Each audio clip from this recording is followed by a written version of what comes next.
আসসালামু আলাইকুম, welcome to my channel. আজ আপনাদের জন্য নিয়ে আসলাম বড় চিংড়ি মাছ দিয়ে দুন্দুলের তরকারি। আমার এই রেসিপিটা যদি ভালো লেগে থাকে তাহলে আমার এই চ্যানেলে লাইক, শেয়ার, কমেন্টস এবং সাবস্ক্রাইব করবেন। আজকে একবারে দেশীয় খাবার রান্না করব।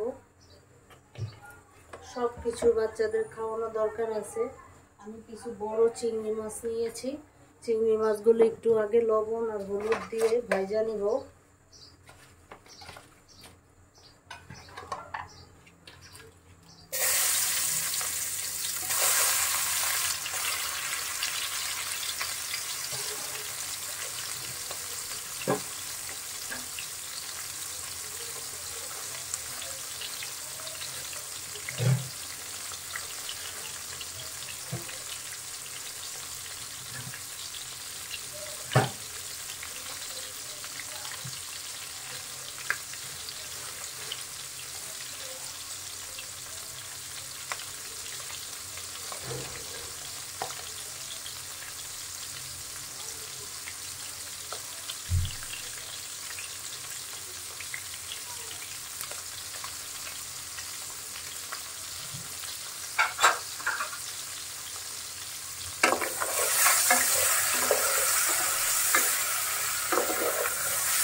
জীবনটা যেন কেমন, হ্যাঁ,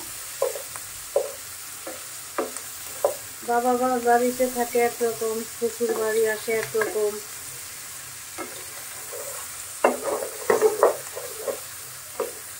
হ্যাঁ, একটা ক্ষেত্রে হয়, যদি মেয়েরা লেখাপড়া শিখে স্বাবলম্বী হয়ে নিজের পায়ে নিজে দাঁড়াতে পারে, সেক্ষেত্রে মেয়েদের একটা জোর থাকে।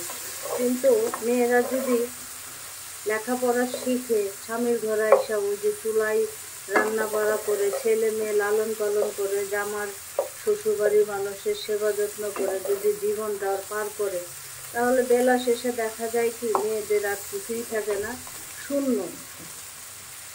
কারণ শ্বশুরবাড়ির মানুষের সামনে করতে পারলে আপনারা ভালো, মেয়েদের শুধু সবার ক্ষেত্রে না করতে পারলে আর তাদের আর খারাপের শেষ থাকে না।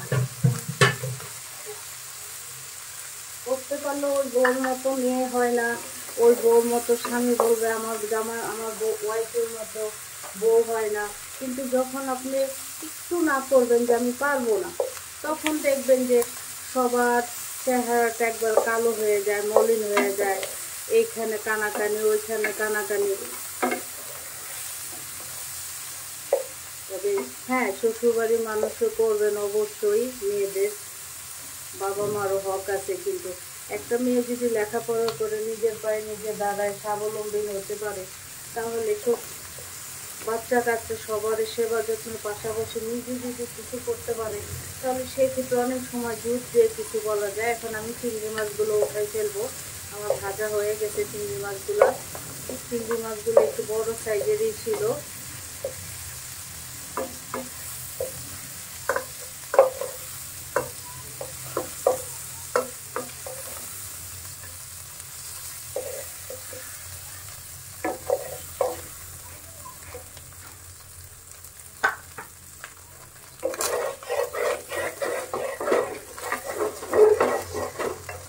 তেলে আমি পেঁয়াজ দিয়ে দিব,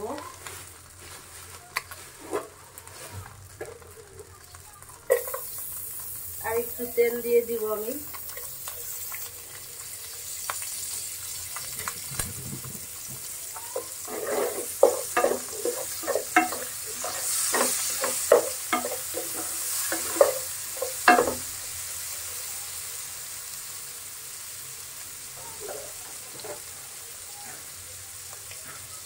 আদা রসুন বাটা,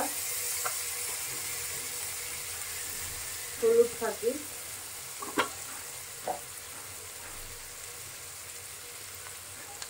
মরিচ ফাঁকি,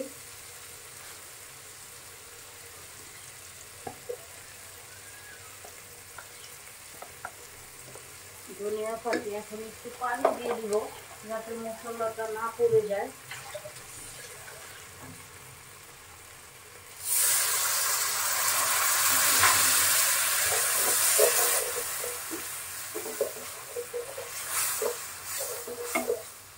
মশলাটা একটু কষানো হোক। মশলাটা কষানো হয়ে গেছে। এখন একটু দুন্দুল দিব। আজকে আমি দুন্দুল, একটা আলু, 3-4টা দুন্দুল কেটে রাখছি, একটা টমেটো,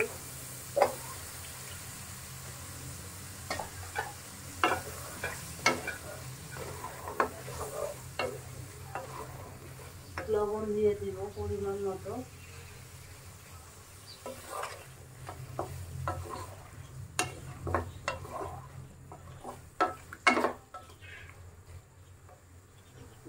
কষানো হোক। তো মেয়েরা একটু লেখাপড়া করে নিজের পায়ে নিজে যদি স্বাবলম্বী হয়, সংসারের পাশাপাশি যদি কোনো কাজ টাজ করে, ধরেন শুধু চাকরি করে না, যদি ঘরে বসে শিলিটুলি করে বা বেকারিজের কাজগুলো করে, তাহলে ওর একটা আলাদা ইনকামেরই আসে। তখন আর যে স্বামী নামে যে একটা লোক থাকে তার কাছে হাত পাততে হয় না যে আমার এটা লাগবে, আমার ওইটা লাগবে। এটা কি একটা মেয়ের জন্য অনেক সময় অনেক লজ্জার, কারণ আপোষে কেউ কিছু দিলে এটা কিছু না, কিন্তু চায়া চায়া জামাই থেকে চাওয়াটা মানে একটা মেয়ের আমার মনে হয় যে একটা লজ্জা। এই লজ্জা থেকে বড় লজ্জার কিছু নেই।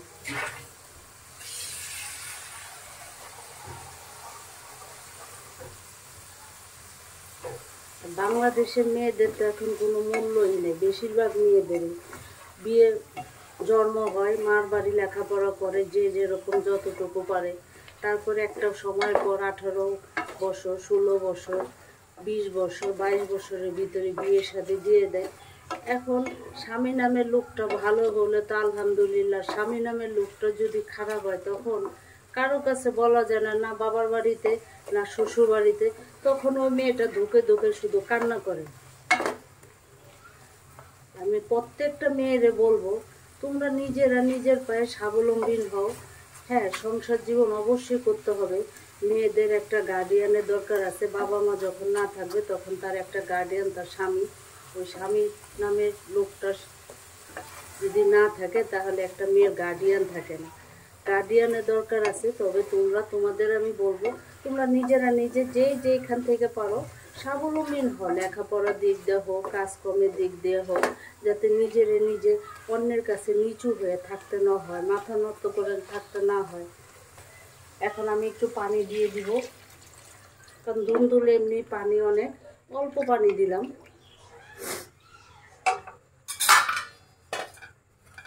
সিদ্ধ হোক।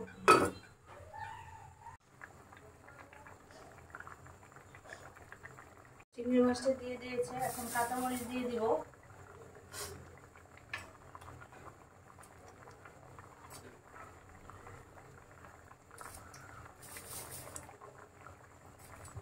ঝোল দিয়ে চিংড়ি মাছ কিন্তু খুব মজা। কার কাছে কেমন, আমার আমার নিজের কাছে হয়তো অনেক মজা লাগে, যার কারণে আমি প্রায় চিংড়ি মাছ দিয়ে দুন্দুল দিয়ে রান্না করি।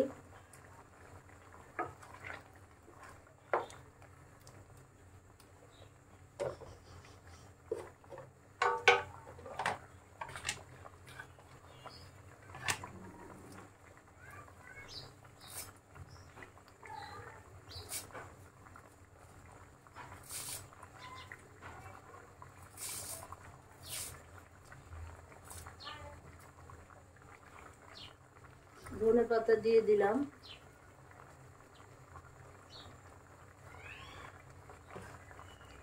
যা বলছিলাম, তো আজকের মেয়েদের আমি বলবো, আজকের এই যুগের মেয়েদের বলবো, মা বা বোন তোমরা যেখানেই থাকো না কেন, তোমরা লেখাপড়াটা চালায় যাও। মা বাবা বলে মন দিয়ে, মা বাবার কথা শুনে, নিজের ভবিষ্যতে চিন্তা বিবেচনা করে তোমরা লেখাপড়াটা চালায় যাও, যাতে এই লেখাপড়া দিয়ে একটা জায়গায় পৌঁছাইতে পারো, নিজের পায়ে নিজে প্রতিষ্ঠিত হতে পারো। তাহলে দেখবা তোমাদের পিছন ফিরে তাকাতে হবে না, আর কারো গলার বোঝা হয়ে থাকতে হবে না। অনেক সময় দেখা যায় স্বামী নামের লোকটা মানুষের সামনে বউদের সাথে খুব ভালো ব্যবহার, তার মতো এরকম শ্রেষ্ঠ স্বামী হয় না, কিন্তু যখন মানুষজন চলে যায় তার থেকে আর খারাপ স্বামী আমার মনে হয় না। একটা স্বামী মানে কি, সে স্বামী স্ত্রীর সম্পর্ক ভালো মন্দ শেয়ার করবে, স্বামীর ভালো ওয়াইফের কাছে বলবে, ওয়াইফের সমস্যা বউ হাজব্যান্ডের কাছে বলবে, কিন্তু যখন দেখা যায় যে না, সবার সামনে খুব ভালো ব্যবহার, সবার আড়াল ওই স্বামী নামে লোকটা মুখটা তালা দিয়ে বসে থাকে, বউ যে কি জিনিস তার কাছে এটা মূল্যায়ন হয় না। তার কথা হচ্ছে বউ মানে বাবা মা সেবা যত্ন করবে, যখন একটা পর্যায়ে ছেলে মেয়ে হয়ে আসে ছেলে মেয়ের লালন পালন করবে, সুশিক্ষায় শিক্ষিত করবে, সংসার ধর্ম পালন করবে।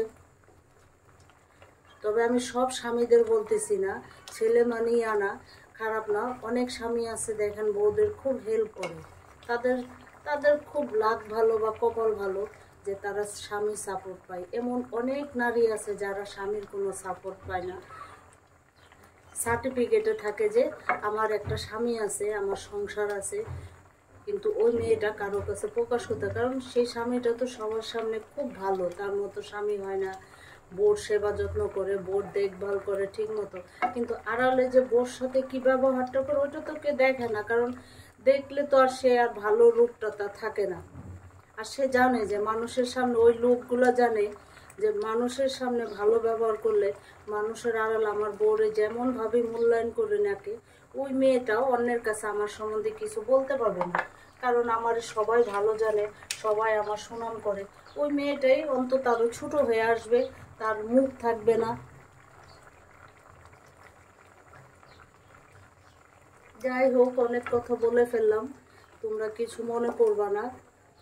আমি সব বোনদের বা মাদের, আমার মেয়ে বয়সে যারা আছো, বোন যারা আছো, ছোট ছোট বোনরা, আমরা তো এখন ছেলে মেয়ে একটু বড় হয়ে আসতেছে, এখন বয়স হইতেছে, কিন্তু তোমরা যারা ইয়ং জেনারেশন লেখাপড়া করতেছো বা লেখাপড়া শেষ করে কিছু করবা, কাজকাম করবা চিন্তা, তারা মন দিল দিয়ে কাজকাম করো, চাকরি বাকরি করো, তবে চাকরি বাকরিটা হালাল পথে করো। কোনো কাজ কাম করতে হালাল পথে করে, দেখবে আল্লাহ তোমাদের হেফাজতে রাখবে, ভালো রাখবে, সুস্থ রাখবে, কোনো বিপদ আপদ আনবে না।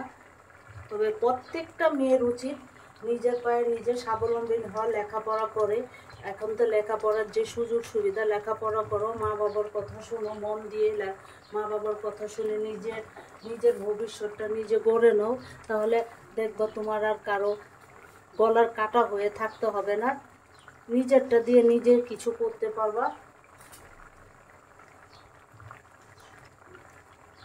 চিংড়ি মাছটা হয়ে গেছে, এখন আমি এই চিংড়ি মাছটার এতটুকু ঝোল রাখবো, যেহেতু দুলদুলের তরকারি তো একটু ঝোল না রাখলে ভাল লাগবে না।